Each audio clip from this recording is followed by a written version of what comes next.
সেবাশ্রয় শুধু একটি মানবিক উদ্যোগই নয়, দৃষ্টান্তও বটে। ৭৫ দিনের সফর শেষ, কিন্তু সেবাশ্রয়ের আসল প্রভাব থাকবে ১২ লক্ষেরও বেশি মানুষের জীবনে।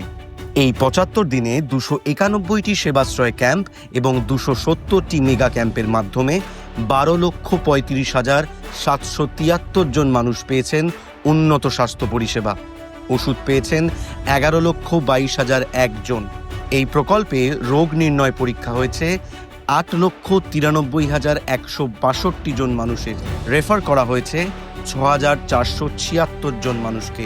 রক্ত পরীক্ষা ১১,১১৯ জনের, মূত্র পরীক্ষা ৪৯৫ জন মানুষের। উন্নত পরীক্ষার মধ্যে ইউএসজি হয়েছে ৯,১৪৮ জনের, ইসিজি হয়েছে ১,০৫৫ জনের, সিটি স্ক্যান হয়েছে ৮১৯ জনের, এমআরআই ৫১৩ জনের এবং বিএমডি ৯২৭ জন মানুষের। ছানি অপারেশনের জন্য আবেদন জমা পড়েছে ৪,১১৬টি, আর চশমা প্রদান করা হয়েছে ২৪,০৯১ জনকে। শুধু ডায়মন্ড হারবার নয়, বাংলার বিভিন্ন প্রান্ত থেকে, এমনকি ভিন্ন রাজ্য থেকেও এসেছেন মানুষ। ৩৭,৪৫৪ জন ডায়মন্ড হারবারের বাইরের রোগী এই পরিষেবা পেয়েছেন।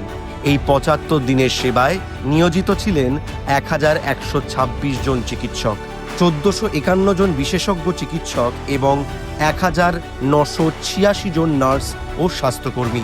ককলিয়া ইমপ্লান্ট করা হয়েছে ৭ জনের এবং শ্রবণ যন্ত্র প্রদান করা হয়েছে ৭২ জনকে।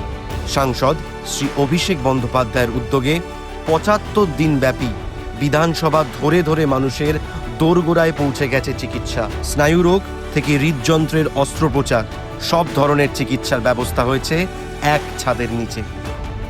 সকলের সুস্বাস্থ্যের অঙ্গীকার নিয়ে ডায়মন্ড হারবারের মাটিতে আবারও ফিরছে সেবাশ্রয়। ১ ডিসেম্বর ২০২৫ শুরু হচ্ছে সেবাশ্রয় ২। অপেক্ষার আর মাত্র ৩ দিন।